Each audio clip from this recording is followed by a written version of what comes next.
আমচৈত পুষ্পবৃষ্টিৰে বিদায় সম্বৰ্ধনা শিক্ষক প্ৰমোদ দাসক। ঐতিহ্যমণ্ডিত আমচৈ চহৰী প্ৰাথমিক বিদ্যালয়ৰ সদ্য অৱসৰপ্ৰাপ্ত প্ৰধান শিক্ষক প্ৰমোদ দাসক আজি ৰাজহুৱাকৈ সম্বৰ্ধনা জনোৱা হয়।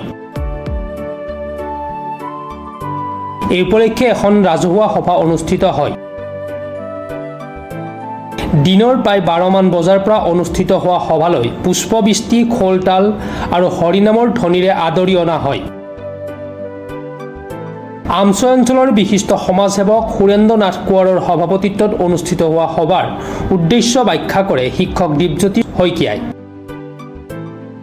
চহৰী যুৱ সংঘৰ ৰাজহুৱা মঞ্চত অনুষ্ঠিত হোৱা সম্বৰ্ধনা সভাখনত অঞ্চলটোৰ ৰাইজ, ছাত্ৰ-ছাত্ৰীৰ লগতে বিভিন্ন দল সংগঠনে সম্বৰ্ধনা জনায়।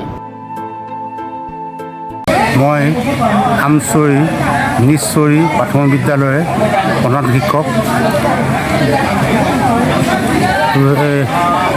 30 বছৰ কাল মই এই নিশ্চৰী প্ৰাথমিক বিদ্যালয়ত মই শিক্ষকতা কৰিলোঁ।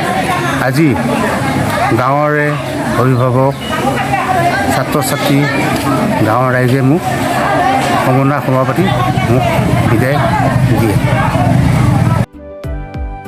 ৰহাৰ পৰা জিন্তু দাসৰ ৰিপৰ্ট, প্ৰাতঃ টাইম ডিজিটেল।